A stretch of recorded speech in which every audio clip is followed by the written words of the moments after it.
নমস্কার নমস্কার নমস্কার নমস্কার নমস্কার নমস্কার নমস্কার নমস্কার নমস্কার নমস্কার আপনাদের সবাইকে সবাইকে সবাইকে নমস্কার, সবাইকে অজস্র শুভ কামনা জানাচ্ছি, সবাইকে স্বাগত জানাচ্ছি আজকের এই বৃহস্পতিবারের শরণাগত অনুষ্ঠানে এবং সবাইকে শুভ সকাল জানাচ্ছি। শুভ সকাল। আজ স্বামী স্বরূপাচার্যের আবির্ভাব তিথি। বেণীমাধব শীলের পঞ্জিকা অনুযায়ী আজকের দিনটার কথা বলি। আজকে 30শে জ্যৈষ্ঠ 1431, ইংরেজি 13ই জুন 2024, বৃহস্পতিবার, সপ্তমী। সূর্যোদয়ের সময় ভোর 4:55, সূর্যাস্তের সময় সন্ধে 6:19। আজ নক্ষত্র পূর্ব ফল্গুনী, জন্মে সিংহ রাশি, ক্ষত্রিয় বর্ণ, নরগণ। আমাদের হোয়াটসঅ্যাপে চিঠি পাঠাবার নাম্বার 9831922927। চিঠির গোড়ায় অতি অবশ্যই SG লিখে আপনারা চিঠি পাঠিয়েছেন। সেই চিঠি পড়ার দিন আজকে। চিঠির বিষয় ছিল যে রাতে মোর, যে রাতে মোর দুয়ারগুলি ঝড়ে ভেঙে যায়, তখন তুমি এসে দাঁড়াও আমার সামনে, তুমি এসে হাত বাড়িয়ে দাও। আমার আপনাদের জীবনের নানান অভিজ্ঞতা এই নিয়ে, তাই নিয়ে আপনারা চিঠি লিখেছেন। সেই চিঠি পড়ে শোনাবো আজকের সকালবেলা। এই হচ্ছে কথা। এই হলো আজকের অনুষ্ঠান সূচি। তাহলে আর দেরি না করে চিঠি পড়া শুরু করা যাক। প্রথম যে চিঠিটি, সেটি লিখেছেন রবীন্দ্রনাথ চক্রবর্তী, কেষ্টপুর, কলকাতা 102 থেকে। একটু গান শুনে নি, গানের পর রবীন্দ্রনাথ চক্রবর্তীর চিঠি। গানের পর ফিরে এলাম 92.7 বিগ FM এ শরণাগত অনুষ্ঠানে রবীন্দ্রনাথ চক্রবর্তীর চিঠি পড়বার জন্যে। আপনি আমার সশ্রদ্ধ প্রণাম নেবেন ও 92.7 বিগ FM এর কলাকুশলীদের আমার শ্রদ্ধা ও ভালোবাসা পৌঁছে দেবেন। এর আগে আমার কয়েকটি পত্র আপনার সংগ্রহে সম্ভবত মুছে গেছে। যখন লেখার আগ্রহ ক্রমে ক্রমে হারিয়ে যাচ্ছিল, তখন হঠাৎ এমন একটা মনের মতো বিষয় পেয়ে লোভ সামলাতে না পেরে আবার লিখতে বসেছি। এই অভিযোগটা আমাকে শুনে যেতে হবে সারা জীবন ধরে, কিন্তু আমার কিছু করার নেই। হ্যাঁ, চিঠি পড়ি। জীবনের শুরুতে পিতৃহারা হয়ে চোখের সামনে যখন সব আলো একে একে নিভতে শুরু করেছে, তখনই স্নেহের পরশে আমার মা আমার চোখের জল মুছিয়ে দিয়ে এগিয়ে চলতে শিখিয়েছিলেন। প্রথম জীবনে যে ঝড় উঠেছিল, তার তেজ খানিকটা স্তিমিত হতে শুরু করলো। 1971 সালে সদ্য কলেজ থেকে বেরিয়ে চারিদিকে অশান্ত পরিবেশে যখন বেঁচে থাকার আশা হারিয়ে যাচ্ছিল, উত্তর কলকাতার রকে বসে আড্ডা দেওয়া ছাড়া আর কোনো দিশা ছিল না, তখন হঠাৎ জামার কলারে টান পড়ল। ফিরে তাকিয়ে দেখি দাদার এক বন্ধু। টানতে টানতে নিজের বাড়িতে নিয়ে গিয়ে দেখালেন একটি বহুল প্রচারিত সংবাদপত্রে প্রকাশিত কেন্দ্রীয় সরকারের একটি চাকরির বিজ্ঞাপন। প্রতিযোগিতামূলক পরীক্ষা দেওয়ার অন্তিম দিন। পরীক্ষা দিয়ে জুটে গেল একটি চাকরি। ভাবলাম ঝড় বোধহয় থেমে গেল আর প্রকৃতি শান্ত হলো। কিন্তু হঠাৎ এক রাতে আমার মা আমার কোলে মাথা রেখে এক অজানা দেশে পাড়ি দিলেন। মাথার উপর বটবৃক্ষ যেন ভেঙে পড়ল। লড়াইয়ের যেন শেষ নেই। জীবন যুদ্ধে চলতে চলতে যখন সব দেখছি সামনে সব অন্ধকার, ঠিক তখনই দেখা পেলাম এক মহাপুরুষের। তার প্রথম উপদেশ, পিছনের দিকে তাকিও না, সামনের দিকে সাহসে ভর করে এগিয়ে যাও, আমি তোমার সাথে আছি। একটা পজিটিভ এনার্জি সারা শরীরে প্রবাহিত হলো। পিছনে পড়ে রইল সব অন্ধকার। ভোরের আলোর পরশ সারা শরীরে ছড়িয়ে গেল। আসল সত্য অনুভূত হলো। মাথার উপর দিয়ে সুখের পাখি ও দুঃখের পাখি দুজনেই উড়ে যায়, কিন্তু কেউ যেন মাথার উপর বাসা না করে। বাহ বাহ বাহ বাহ বাহ, খুব ভালো, খুব ভালো উপমা। সুখ দুঃখ জীবনে কখনো স্থায়ী হতে পারে না। স্থায়ী একমাত্র সেই একমাত্র শ্রীরামকৃষ্ণ ও মা শারদার রাতুল চরণে আশ্রয় নেওয়া। ওখানেই পরম শান্তি। শ্রোতা বন্ধুদের আন্তরিক প্রীতি ও শুভেচ্ছা জানিয়ে শেষ করি নমস্কারান্তে। রবীন্দ্রনাথ চক্রবর্তী, কেষ্টপুর, কলকাতা 102। রবীন্দ্রনাথ বাবু, অনেকদিন আপনার চিঠি পড়া হয়নি বলে অভিযোগ করেছেন আপনি, বা অনুযোগ করেছেন, অভিযোগ করেননি।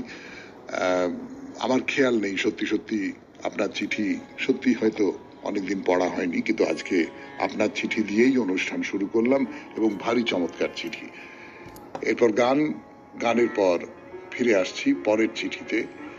পরের চিঠিটি লিখেছেন সৌমিত্র চট্টোপাধ্যায়, বারুইপুর, কলকাতা 144 থেকে। সৌমিত্র চট্টোপাধ্যায়ের চিঠি 92.7 বিগ এফএম এ বৃহস্পতিবারের শরণাগত অনুষ্ঠানে পড়ে শোনাই আপনাদের, এবং একই অনুযোগ দিয়ে চিঠি শুরু করছেন, কিন্তু একই কৈফিয়ত আমার। আমি কি করব বলুন? চিঠি পড়ি। আমার সাম্প্রতিক 6টি বিষয় ভিত্তিক চিঠি পাঠকৌলিন্য অর্জন করেনি, পড়াও হয়নি। অভ্যাসবশত লিখছি, পাঠকৌলিন্য পাবে কিনা জানি না। সৌমিত্রবাবুকে নমস্কার। এবারের বিষয়ে মানুষের মহা দুর্বিপাকেও ঈশ্বরের বরাভয় নিয়ে। জানি জানি বন্ধু, জানি তোমার আছে তো হাতখানি। নিজের জীবনের এক মহা ভয়ঙ্কর ঝড়ের অভিজ্ঞতা শেয়ার করছি। 1988 নভেম্বর, আমি সুদূর বাসন্তীর মসজিদবাটি হাই স্কুলের সদ্য শিক্ষক। স্কুল হস্টেলে শিক্ষকদের সঙ্গে থাকি। দিগন্ত বিস্তৃত মাঠে পাকা ধান, দিক চক্রবালে নিবিড় সুন্দরবনের রেখার পটে আঁকা ছবি। মাধ্যমিক টেস্টের শেষ দিন খবর হয়েছে সাইক্লোন আসছে। সকাল থেকেই ঘন মেঘ, ঝিমঝিমে বৃষ্টি, ঝোড়ো হাওয়া। দুপুরের দিকে দ্রুতগতির মেঘের এপার ওপার দৌড়, সঙ্গে প্রবল দমকা হাওয়া আর দাপুটে বৃষ্টি। দূর দিগন্ত ঝাপসা। ইউক্যালিপটাস, সাই বাবলা, সোনাঝুরি, অর্জুন, তালসুপুরির গাছে চুলোচুলি বেঁধেছে। দরজা জানালার হুটপাট শব্দ। ভাবলুম এই বোধহয় নিম্নচাপ পাস করছে, বিকেলে কমবে। পরীক্ষা শেষে শিক্ষকেরা হস্টেলের বারান্দায় বসে আছি। আঁধার ঘনিয়ে আসছে, কিন্তু ঝড়ের দাপট কমে না, রাতের সঙ্গে আরো বাড়ছে। গভীর অন্ধকারে শুধু ঝড়ের গোঁ গোঁ শব্দ আর গাছপালা বাড়ি ভাঙার হুড়মুড় শব্দ। সারা গ্রাম নিষ্প্রদীপ। এমন সময় বিকট শব্দে উঠোনে টর্চ ফেলে দেখি সামনের প্রাইমারি স্কুল বাড়িটা নেই, সব ফাঁকা। আমাদের পাকা হস্টেল বাড়ির চালের টালি পটাপট উড়ে যাচ্ছে।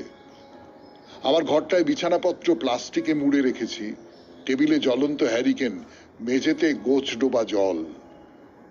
এখানে থাকা নিরাপদ নয় ভেবে শিক্ষকেরা বাঁচতে স্কুল বাড়ির দিকে চলেছি। সামনে একজন শিক্ষকের হাতে গেটের চাবি, খুলেই ঢুকতে হবে। ঝড়ের দাপটে উল্টে ফেলে আর কি। আমার ঘাড়ে বিছানার মোচকা। ঘুটঘুটে অন্ধকারে গেটের কাছে গিয়ে দেখি, কোথায় গেট? বিশাল সীমা প্রাচীর সহ শুয়ে পড়েছে। হাওয়ার দাপট ঠেলে গেট মারিয়ে স্কুল বাড়ির বারান্দায় উঠে মনে হলো এত বিপদেও ঈশ্বরের আশীর্বাদী হাত মাথার উপর। কিন্তু কোনো ঘরের দরজা খুলছে না।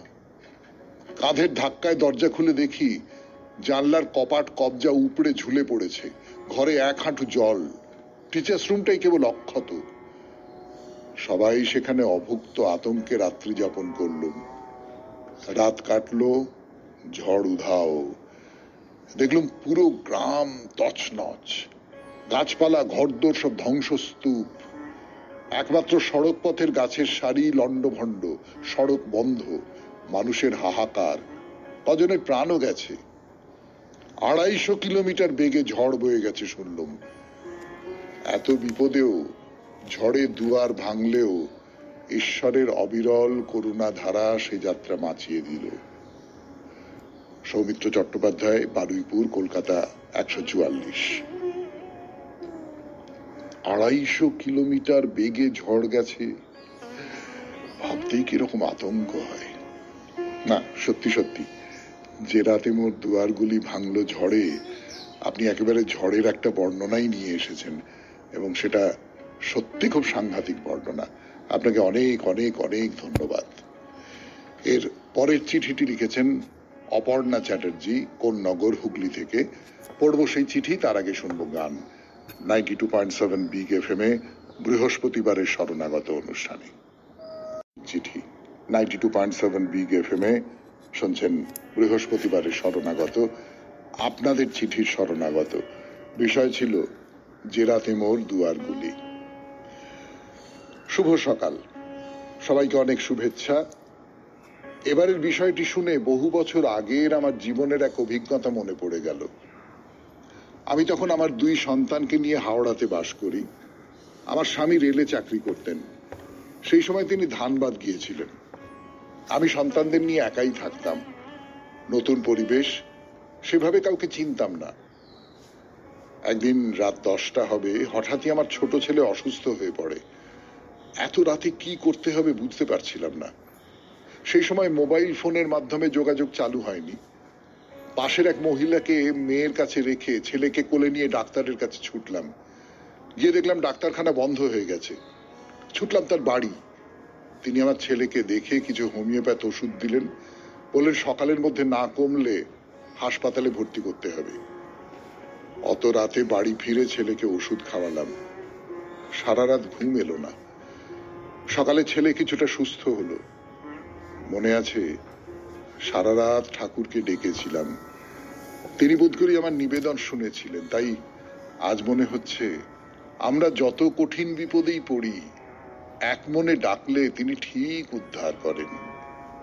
এটি অপর্ণা চ্যাটার্জি, কোন্নগর, হুগলি। হ্যাঁ, এইরকম অজস্র ঘটনা থাকে। অপর্ণা দেবী যেমন লিখেছেন, যেখানে মনে হয় যে কোথাও কোনো রাস্তা নেই, চারপাশের সমস্ত দেওয়ালগুলো বন্ধ হয়ে গেছে, তার মধ্যে হঠাৎ কোথা থেকে একটা আলোর টুকরো চলে আসে, একটা আশার টুকরো চলে আসে। অনেক ধন্যবাদ আপনাকে অপর্ণা দেবী এই চিঠিটি দেবার জন্য। এর পরের চিঠিটি লিখেছেন দিলীপ কুমার মুখার্জি, হালদার পাড়া, বজবজ, কলকাতা 137 থেকে। ফিরে আসবো সেই চিঠিতে, তার আগে শুনবো গান। ভাঙলো ঝড়ে, জানি নাই তো তুমি এলে আমার ঘরে। চিঠিপত্র, আপনাদের চিঠিপত্র দিয়ে সাজানো বৃহস্পতিবারের শরণাগত অনুষ্ঠান। এবারের যে চিঠিটি, সেটি পড়ছি। চিঠিটি লিখেছেন দিলীপ কুমার মুখার্জি, হালদার পাড়া, বজবজ, কলকাতা 137 থেকে। যে রাতে মোর দুয়ারগুলি বিষয় সম্পর্কে চিন্তা করে আমাদের যুবক বয়সে 1970-এর দশকে 5 বন্ধুর বিহার ভ্রমণের কথা মনে পড়ে গেল। সেই সময়ে কেবল বন্ধু মিলে ভ্রমণ যেন আমাদের বাঁধা গরু ছাড়া পাওয়ার মতো অবস্থা। নিজেরাই অভিভাবক। প্রথমেই আমরা টাটায় থেকে রাঁচি বেড়াতে যাই, সেখান থেকে নেতারহাট, সেখানে 2 দিন কাটিয়ে সকালে ডালটনগঞ্জগামী বাসে যাত্রা শুরু। উদ্দেশ্য বেতলা ফরেস্ট যাওয়া। দীর্ঘ বাস যাত্রার পর বাসের কন্ডাক্টরের পরামর্শ মতো ডালটনগঞ্জ শহরে না গিয়ে 8 কিলোমিটার আগে বেতলা ফরেস্টের মোড়ে সন্ধ্যার কিছু পূর্বে নেমে যাই। সেখানে গভীর জঙ্গল ছাড়া আর কিছুই নেই। বেতলা ফরেস্ট প্রায় 7 কিলোমিটার দূরে আরো গভীর জঙ্গলে। কথা ছিল বেতলা ফরেস্ট অভিমুখে যে কোনো লরি করে বেতলা ফরেস্টে যাওয়া। রাত 8টার সময় বাস আসার আগেই আমাদের গন্তব্যে পৌঁছানোর কথা ছিল। আমরা খুবই আনন্দে আছি। 2-4টে লরি না দাঁড়িয়ে চলে গেল। এক পুলিশ ইন্সপেক্টরকে বাইকে যেতে দেখে কথা বলার চেষ্টা করি, কিন্তু উনি আরো বেগে চলে যান। পূর্ণিমা রাত, সন্ধে হয়েছে। এমন সময় স্থানীয় এক শিক্ষক আমাদের হিন্দিতে বললেন, এটা সম্পূর্ণ ডাকাতির এলাকা, কোনো গাড়ি এখানে থামবে না। ভল্লুক ছাড়াও ডাকাতি করে মেরে জঙ্গলে ফেলে দিলে কেউ টের পাবে না। এখনই দ্রুত ডালটনগঞ্জের দিকে হাঁটা শুরু করে দিন। 2 ইঞ্চি ছুরি আত্মরক্ষার জন্য বার করে ঠাকুরের নাম স্মরণ করতে করতে দ্রুত হাঁটা শুরু করেছিলুম। দূর থেকে আসা কোনো আদিবাসী আসতে দেখে মনে হচ্ছিল বোধহয় ডাকাত নয় তো ভল্লুক আসছে। কোনো গাড়িকে হাত জোড় করে দাঁড়াতে বললেও দাঁড়ায়নি। যাই হোক, প্রায় 3 কিলোমিটার আসার পর একটা লরি আমাদের তুলে নিল। আমি ড্রাইভারকে জিজ্ঞাসা করায় সে বলল, দূর থেকে আপনারা যে টুরিস্ট তা বুঝতে পেরে গাড়ি দাঁড় করিয়েছি। ডাকাতির এলাকা বলে কেউ এখানে গাড়ি দাঁড় করায় না। কিছু সময় পরে আমরা ডালটনগঞ্জে এসে পৌঁছেছিলাম। এই বিপদের মুহূর্তে ভগবান যেন ড্রাইভার রূপে তার দুয়ার খুলে দিলেন আমাদের উদ্ধার করতে। আপনি সমস্ত কলাকুশলী ও শ্রোতাবৃন্দকে প্রণাম জানাচ্ছি। বিনীত দিলীপ কুমার মুখার্জি, হালদারপাড়া, বজবজ, কলকাতা 137। ধন্যবাদ দিলীপ বাবু, সত্যি খুব রোমাঞ্চকর অভিজ্ঞতা। আপনাদের যে তখন কি অবস্থা হয়েছিল সেটা ভাবতে বেশ আতঙ্কই হচ্ছে, সত্যি কথা বলতে কি। এর পরের চিঠিটি প্রায় বলা যেতে পারে কবিতায় লেখা। কবিতায় নয়, কিন্তু খুব সাজিয়ে গুছিয়ে লেখা। লিখেছেন নৈহাটি থেকে শুভ্রা। তার চিঠি পড়ব, তার আগে শুনবো গান। শুনছেন শরণাগত, জীবনের সহজ পাঠ, 92.7 বিগ এফএম এ। শুভ সকাল শরণাগত সৌমিত্র দাদাকে আর আমার সকল রেডিও বন্ধুদের অনেক শুভেচ্ছা। এবারের বিষয় যে রাতে মোর। দাদাকে কুর্নিশ বিষয় নির্বাচন নিয়ে। যে রাতে মোর দুয়ারগুলি ভাঙলো ঝড়ে, জানি নাই তো তুমি এলে আমার ঘরে। সত্যি সে এক ঝড়ই বটে। আচমকা এক সুখের নীড় ভেঙে গেল। তাহলে একটু গোড়ার কথাই বলি। এখন একটা কথা খুব শোনা যায়, পাপাকে পরিহা। তাই আমি সত্যি তাই ছিলাম, তাও আজ থেকে বহু বছর আগেই। আমার বাবা জীবনে কোনোদিন মা ছাড়া অন্য নামে ডাকেনি। সমস্ত অনুচ্চারিত কথা, ইচ্ছে, বায়না নিমেষে বুঝে ফেলত সেই মানুষটি, আর নিজের যথাসাধ্য চেষ্টা করত পূরণ করতে। তা সেই স্বভাবে শান্ত অথচ আপাত কঠিন মানুষ মাত্র 12-14 দিনের অসুস্থতায় চলে গেল না ফেরার দেশে। ভেতর ভেতর যে এত ভেঙে পড়েছিল শরীর, কাউকে জানতেও দেয়নি। আমি তখন 5 মাসের অন্তঃসত্ত্বা। বাবা চলে গেল মানে আমার পৃথিবী দুলে উঠল, কিন্তু আসন্ন সন্তানের কথা ভেবে শোকও করতে পারছি না। তারপর যথা নিয়মে বাবার পারলৌকিক কাজ মিটল। সেদিন চূড়ান্ত মন খারাপ নিয়ে কখন যেন ঘুমিয়ে পড়েছি। শুনলাম বাবার কণ্ঠস্বর, বলছে, হ্যাঁ রে মা, কদিন বাড়ি ছিলাম না, তোরা একদম শ্রাদ্ধ শান্তি করে ফেললি। পরিষ্কার আমার সৌম্য দর্শন বাবাকে দেখলাম। সে তো শুভ্র পাজামা পাঞ্জাবিতে দাঁড়িয়ে আমার ঘরের দ্বারে। হ্যাঁ হ্যাঁ, সে রাতে বাবা সত্যি আমার কাছে এসেছিল আর আমায় জানিয়ে দিয়েছিল সে আসছে আমার কাছে। তারপর 25 বছর কেটে গেছে, আর কোনোদিন কোনো স্বপ্নেও বাবা আসেনি আমার কাছে। আর আসবেই বা কি করে, কারণ সেই সেদিন থেকে তো আমার কাছেই আছে বাবা, আমার সন্তান হয়ে। হয়তো এই চিঠি শব্দসীমা পেরোলো, কিন্তু কি করব, বাবার কথা যে ফুরোয় না। আজও অমলিন তুমি আমার বুকের মধ্যে স্মৃতির পাতায়। ভালো থেকো, শুভ্রা, নৈহাটি। খুব ভালো লাগলো আপনার চিঠি, খুব ভালো লাগলো। এবং এর মধ্যে দিয়ে একটা খুব বড় সত্য বেরিয়ে এসেছে, জানেন, নিশ্চয়ই জানেন, আপনি বুঝতে পেরেছেন। সেটা হচ্ছে যে, হ্যাঁ, একজন চলে যান, তার জায়গায় অন্য আরেকজন আসেন। তিনি তার জায়গা তার মতন করে, অন্য রকম করে, আপনার সন্তান তো ঠিক আপনার বাবার মতন করে নয়, অন্য রকম করে তা পূরণ করে দেন। আপনার ক্ষেত্রেও তাই হয়েছে। এইটাই জীবনের ধারাবাহিকতা, এইটাই জীবনের বয়ে চলা। আপনাকে অনেক ধন্যবাদ। এর পরের চিঠিটি লিখেছেন নাম প্রকাশে অনিচ্ছুক এক শ্রোতা। নাম বলতে চাননি, কাজেই নাম প্রকাশে অনিচ্ছুক সেই শ্রোতার চিঠি পড়ব আমরা 92.7 বিগ এফএম এ শরণাগত অনুষ্ঠানে, গানের পর। যে রাতে মোর দুয়ারগুলি, বৃহস্পতিবারে চিঠিপত্রের যে শরণাগত, সেই শরণাগতে আপনাদের লেখা বিচিত্র সব অভিজ্ঞতার চিঠি পড়ছি। তার ভেতর থেকে একটি কথাই বেরিয়ে আসছে, যে রাতে আমার দুয়ারগুলি ঝড়ে ভেঙে যায়, সে রাতেই তিনি এসে দাঁড়ান ভরসা হয়ে। পড়ি সেই চিঠি। আজকের চিঠিটি লিখেছেন নাম প্রকাশে অনিচ্ছুক একজন। দেখা যাক কি লিখেছেন তিনি। কোন এক বিশেষ সালের ভোট পর্বকালীন এক জনশূন্য নিস্তব্ধ রাত, শহরতলির এক হাসপাতালে জন্ম হলো এক নিষ্পাপ ছেলের। ঠোঁটের কোণে হাসির আভায় রাঙা হলো তার পরিবারের মুখ। জন্ম থেকেই বাবা মায়ের ভালোবাসা পেয়েছে সে। আদর যত্নে কোনো ত্রুটি রাখেনি তারা। সেই ছেলেটির জন্মের পর থেকে 6 বছর খুব শান্তিতে নির্বিঘ্নে কাটল। কিন্তু কে জানতো তাদের এত করুণ পরিস্থিতি হবে? এই কলিযুগে কেউ কি কারো সুখ সহ্য করতে পারে? বন্ধুরাই যে কিভাবে বন্ধুর ক্ষতি করে তা হয়তো সেই ছোট ছেলেটির বাবার থেকে বেশি কেউ জানে না। কর্মসূত্রে গড়ে ওঠা বন্ধু হিংসা অহংকার করে মিথ্যে অপবাদ দিয়ে ছিনিয়ে নিল বাবার চাকরি। আর ছোটবেলার স্কুল জীবনের বন্ধু ছল করে এক মোটা অঙ্কের টাকা ধার নেওয়ার অভিযোগে ছিনিয়ে নিল থাকার আশ্রয়। শুরু হলো জীবন যুদ্ধ। বাড়ির সকলের হাত ধরে সেই ছোট ছেলেটিকেও গিয়ে উঠতে হয় এক ভাড়া বাড়িতে। ভাড়া বাড়িতেও এসে ছেলেটির বাবার বন্ধুরা টাকা চাওয়া কিংবা হুমকি দেওয়ার কোনো পদক্ষেপ নিতে দ্বিধাবোধ করেনি।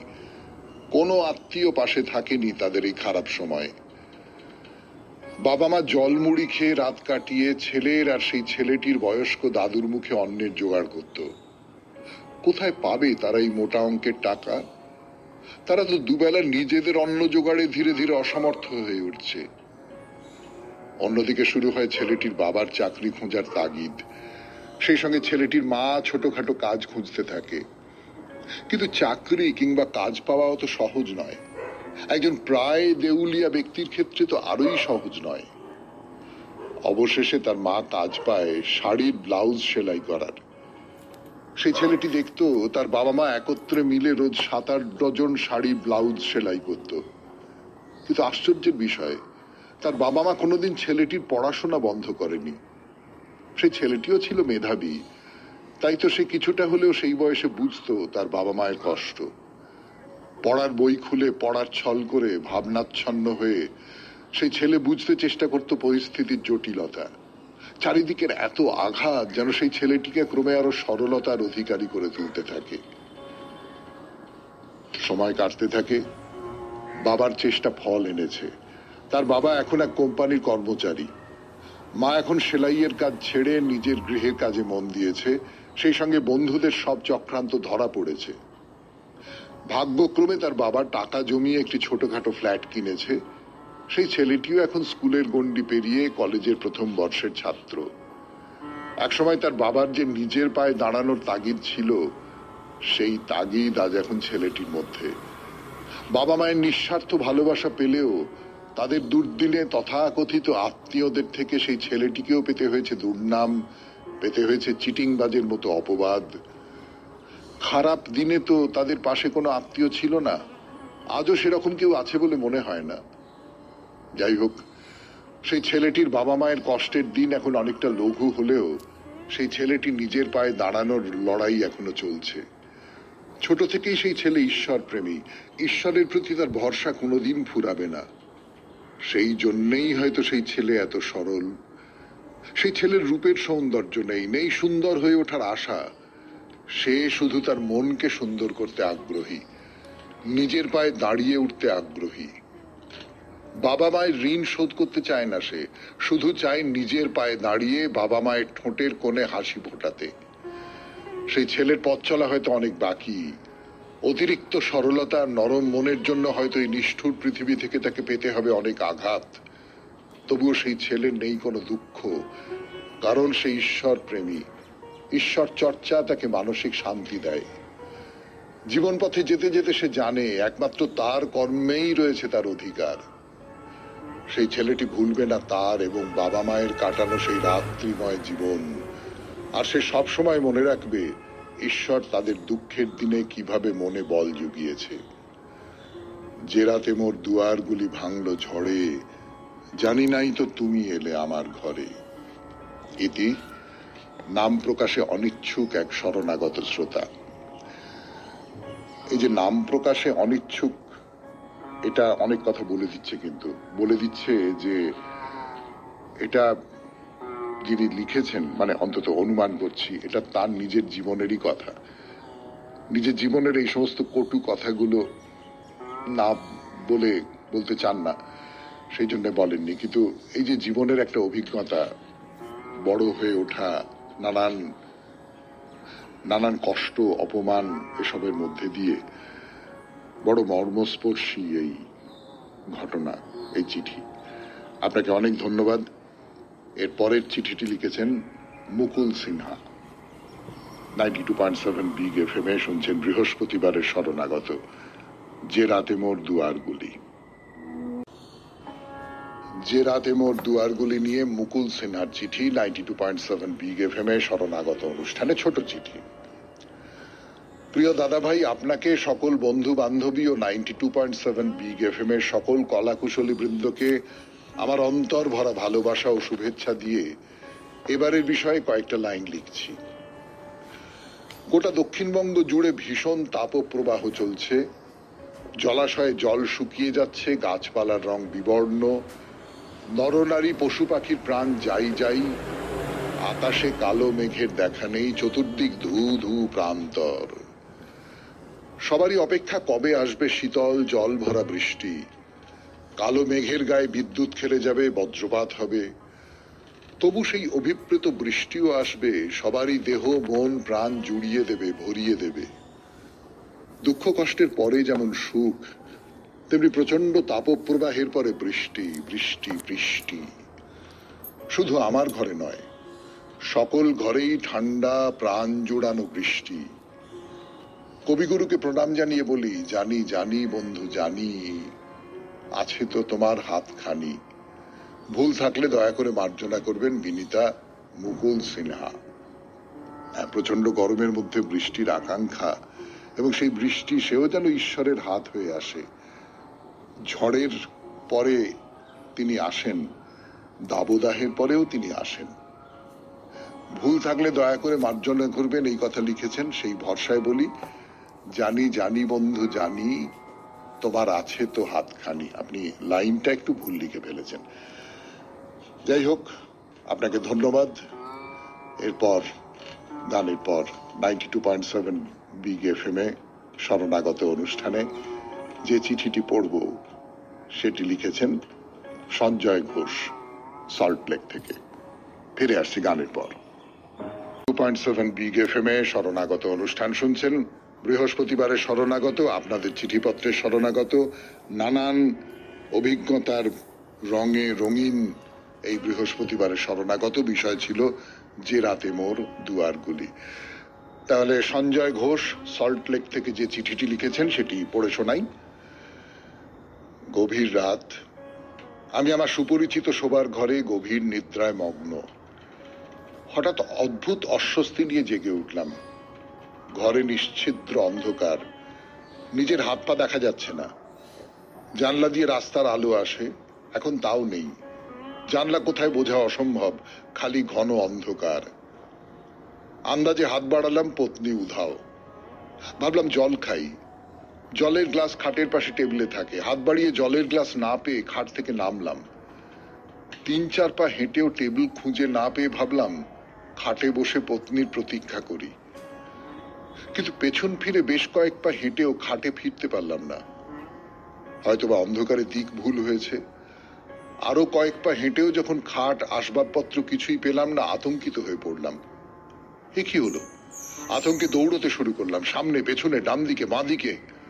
আশ্চর্য, অনেক অনেক দৌড়েও আমি দেওয়াল আসবাবপত্র কোথাও কোনো ধাক্কা খেলাম না। যেন চারিদিকে মহাশূন্যতা বিরাজমান ও আমি একটা কিছুর ওপর দৌড়দৌড়ি করছি। দৌড়তে দৌড়তে ক্লান্ত হয়ে বসে পড়লাম ও কোথায় বসছি বুঝতে গিয়ে হাতে একটি ছোট ধাতুর চাকতি পেলাম। অন্ধকারে দেখা অসম্ভব, কিন্তু চকচক করে উঠল। মন বলল এটি সোনা, 5 গ্রামের গিনি। রাগে মাথায় বস্তুটি ছুঁড়ে ফেললাম। ঠন করে আওয়াজ হলো। পুনরায় কোথায় বসেছি বুঝতে বসার জায়গায় হাত বোলালাম ও এবার ওই চাকতি অথবা গিনি দুটো পেলাম। তাও ছুঁড়ে ফেলে পুনরায় বসবার জায়গায় হাত দিলাম। এবার 4টি ওই প্রকার গিনি পেলাম। প্রতিবার গিনি ছোঁড়ার সঙ্গে গিনি দ্বিগুণ হয়ে ফিরে আসতে লাগলো। ক্রমে গিনির ঢিপি সৃষ্টি হলো। অন্ধকারে গিনি দিয়ে কি করব বুঝতে না পেরে বিরক্তিতে গিনির ঢিপিতে সজোরে লাথি মারলাম। ঝনঝন আওয়াজ করে গিনিগুলো চারিদিকে ছড়িয়ে পড়ল। অন্ধকারে কি হলো বুঝলাম না, কিন্তু আশ্চর্য, হাতে স্পর্শ পেলাম একটি নয়, দুটো গিনির ঢিপির। খেলা চলতে থাকলো। প্রত্যেক লাথিতে গিনির ঢিপি দ্বিগুণ হতে লাগলো। ক্রমে অসংখ্য গিনির ঢিপি তৈরি হলো। একটি গিনির দাম 35,000 টাকা হলে এখানে কত টাকার গিনি আছে? 100 কোটি না, 1000 কোটি না, লক্ষ কোটি। মানুষ টাকার গোলাম। এই টাকা দিয়ে লোকের সমর্থন কিনে গণতন্ত্রে আমি যে কোনো রাজ্যের একচ্ছত্র শাসক হতে পারি, ঈশ্বরকে ঘুষ দিতে পারি, বিশাল মন্দির বানিয়ে চূড়া সোনায় বাঁধিয়ে দিয়ে, কিছু দান করে ফিলান্থ্রপিস্ট নাম করতে পারি, মারণাস্ত্র তৈরি করে পৃথিবী শাসন করতে পারি, যে কোনো অবিশ্বাস্য সুন্দরীর সঙ্গ উপভোগ করতে পারি। কিন্তু এই সুযোগে আরো আরো বেশি গিনি জমানো চাই। মন প্রাণ দিয়ে খেলতে লাগলাম ও ভুলে গেলাম যে আমার পরিচিত জগৎ পরিবার সব হারিয়ে গেছে। আমি নিশ্ছিদ্র অন্ধকারে কিসের উপর বসে আছি তাও জানি না, চারিদিকে কি আছে কোনো ধারণা নেই। এই অবস্থায় আমার লক্ষ্য হওয়া উচিত নিজে কোথায় আছি তা বোঝা, কি করছি ও কেন করছি তা জানা। গিনি রোজগারের আনন্দে মাতোয়ারা হওয়া আমার মোহগ্রস্ততার ও মূর্খতার লক্ষণ। হঠাৎ চারিদিকে আলোয় আলোকিত হয়ে গেল। দেখলাম নিজের খাটে শুয়ে আছি ও ভোর হয়ে গেছে। স্বপ্ন মাত্র, কিন্তু মনে খটকা লাগলো। সত্যি কোনোদিন জানতে চেষ্টা করিনি আমি কে, কোথা থেকে এসেছি, কোথায় যাব। স্ত্রী পুত্র পরিবার কোথা থেকে এসেছে, আমার সঙ্গে সম্পর্কের শেষে তারা কোথায় যাবে। আত্মজ্ঞান উপলব্ধির কোনো চেষ্টাই করিনি। যদি এমন কাউকে পেতাম যে আমাকে অসত্য থেকে সত্যে, অন্ধকার থেকে আলোয় ও মৃত্যু থেকে অমৃতের পথে নিয়ে যেতে সক্ষম। মঠে মঠে ঘুরলাম, সাধু সন্ন্যাসীর সঙ্গ করলাম, শাস্ত্র পড়লাম, কিন্তু কোথাও উত্তর পেলাম না। সাধু সন্ন্যাসী নির্বিশেষে সবাই টাকার পেছনে ছুটছে। মন্দির মঠ বড় করার জন্য, পূজা পালি জমকালো করার জন্য, আরো বড় মন্দির, আরো বড় বিগ্রহের জন্য, ক্ষমতার জন্য আরো আরো টাকার প্রয়োজন। তাই এই জগতে আমি কে, কোথা হইতে আগমন ও কোথায় প্রত্যাগমনের উত্তর খোঁজার সময় কারো নেই। কিন্তু আমার উপলব্ধি হলো যে কার পুত্র কোনজন, কে বা কার পিতা, কে কাহার জননী, কে কাহার বনিতা। অদ্ভুত দেখো, বিধির বিধি, কর্মমাত্র সংযোগ, কেহ নহে আপনার পুত্র বা কলত্র। কত জন্ম কত মৃত্যু না জানি, পিতা পুত্র হয় জননী রমণী। পত্নী অথবা সন্তানদের প্রতি আমার প্রীতির জন্য তারা আমার প্রিয় হয়নি, তারা প্রিয় হয়েছে আমার আত্মপ্রীতির জন্য।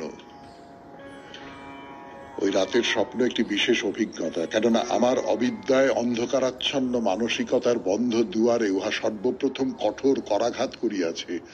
কিন্তু দুয়ার ভাঙার জন্য প্রয়োজন আমার নিজস্ব ঐকান্তিক প্রচেষ্টা, নিষ্ঠা ও বৈরাগ্যের সাহায্যে আত্মজ্ঞান লাভ করা। ক্ষুরোধার তরবারির মতো সরু ও কঠিন সেই পথে অগ্রসর হওয়ার একমাত্র পাথেয় আমার একাকিত্ব। Sanjay Ghosh, salt lake. স্বপ্ন, অসাধারণ স্বপ্ন, এবং সেই স্বপ্নের শেষে যে উপলব্ধিতে পৌঁছেছেন আপনি সেটাও অসাধারণ। আমাদের আজকের অনুষ্ঠানের শেষ চিঠিটি লিখেছেন মিঠু সূত্রধর, এয়ারপোর্ট শরৎ কলোনি থেকে।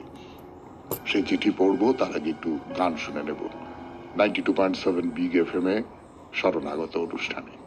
আজকের অনুষ্ঠানের শেষ চিঠি, যে রাতে মোর দুয়ারগুলি, এই বিষয়ের শেষ চিঠি আজকের, মিঠু সূত্রধরের লেখা। পড়ি সেই চিঠি 92.7 বিগ FM এ শরণাগত অনুষ্ঠানে।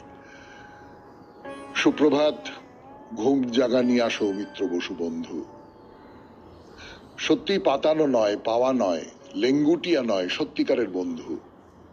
অনেক অনেক রাগ অভিমান হলেও আবার সব ভুলে গিয়ে চিঠি লিখি। তবে আজকের বিষয় অনেকেরই জীবনে হয়, কিন্তু আমার কাছে সেটা খুব দুঃসহনীয় হয়েছিল। তাই আপনার বিষয় নির্বাচনে আমার আবার 43 বছর আগের সেই রাতটি মনে পড়ে গায়ে কাঁটা দিয়ে উঠল।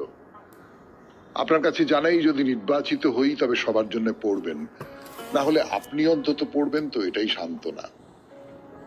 13ই মার্চ 1981 আমার বিয়ের রাত। ভয় পাবেন না, অন্য কিছু ভাববেন না যে বর আসেনি, ঝামেলা করে বর উঠে গেছে, বা বরপণ নিয়ে ঝামেলা, এসব কিছুই নয়। রাত 1টা নাগাদ বিয়ের সব কাজকর্ম সারা আমাদের বাসর দেওয়া হলো। দুই পক্ষের বন্ধু বান্ধবীরা শীতের রাতে বাসরেই ঘুমিয়ে কাঁদা। কিন্তু আমার চোখে ঘুম নেই, মনে শান্তি নেই। ঝড়ে আমার মনের ভেতর ভেঙে চুরে খান খান হয়ে যাচ্ছে। পায়ের কাছে ছোট ভাই আর বোন ঘুমিয়ে পড়েছে, ওদের দেখেই আমার মন আরো ভেঙে পড়েছে।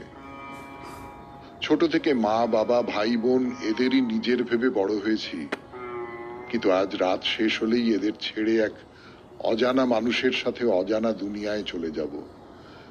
ভাবছি আর কেঁদে ভাসাচ্ছি। সেই ছোট মেয়ে সেই রাতটি যে কিভাবে কাটালো তার বর্ণনা আজও আমার মনে ভীতি জন্মায়। মেয়েদের ভগবান পরগাছার মতো তৈরি করে এই দুনিয়ায় পাঠিয়েছেন।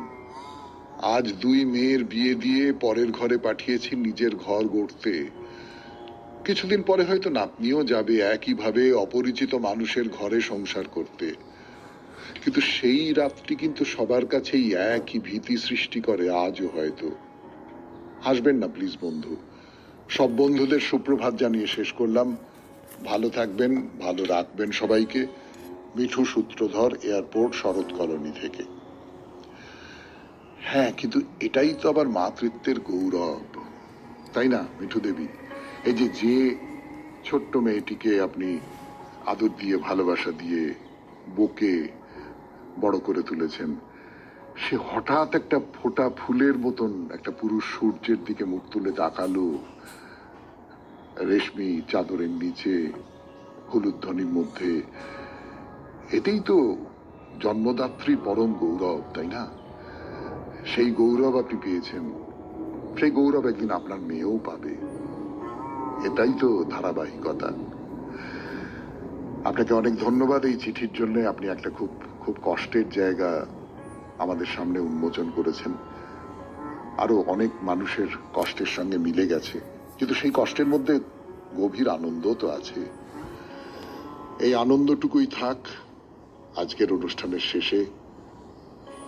শেষ করলাম আজকের শরণাগত 92.7 বিগ FM এ শরণাগত অনুষ্ঠানে।